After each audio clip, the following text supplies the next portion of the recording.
How does one live a good life? Advice from a 30-something-year-old man. Whether a good life for you looks like money, cars, women, whether a good life for you looks like something much more humble, I believe that there is something in here for everyone. Number one is live authentically. This means to embrace who you are without any masks and without any apologies for who you authentically are. Sure, if you're in a business setting, there needs to be a specific type of demeanor that you need to attend the meeting with.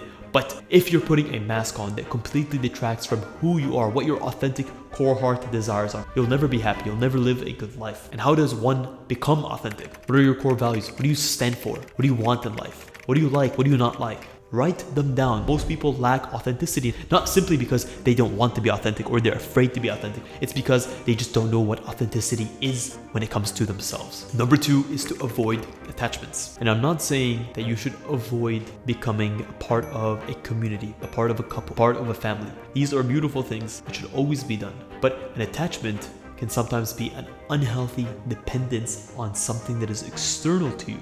A very well-known Stoic practice is to prepare for the worst case scenario, because when you accept that there is a very high likelihood that the worst possible thing could happen, you accept it for what it is. If it happens, I'll be fine. And if it does happen, well, lucky for you, you're 100% prepared. Next, you want to also cherish the people in your life, the experiences in your life, without being overbearing with those cherishing. Many people, when they find something or someone that they appreciate, sometimes it can be too much, right? And then at the same time, you can be the opposite of that. It's about balance. Number three is to be a giver, not a taker. I've always said that the success of any business comes down to curate and create value first, and the money and the financial incentives will be returned to you tenfold. Same is true in life. Put your hand out, not to take, but to give. Number four is to forgive freely and forgive readily.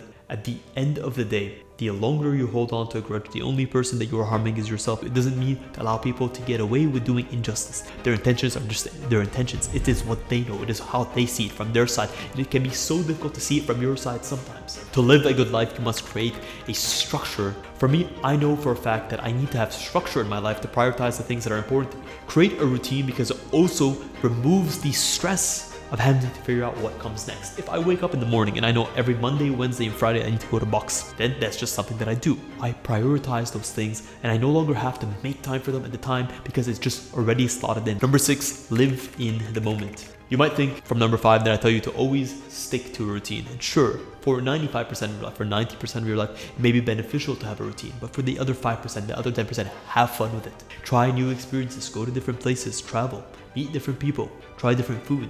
Number seven is have an open mind. I know what makes me successful. I know what values that I hold true because I've held true to them for the last 30 years. But it doesn't mean that I still don't have an open mind. I don't try to listen to people. Even if I don't agree with someone, I'll try to listen to them. I'll try to put myself in their shoes. Maybe I might learn a thing or two. Maybe I might learn another person's perspective. Guys, I say this from the very bottom of my heart. Thank you so much for tuning in to this episode. Until next week's episode, stay awesome.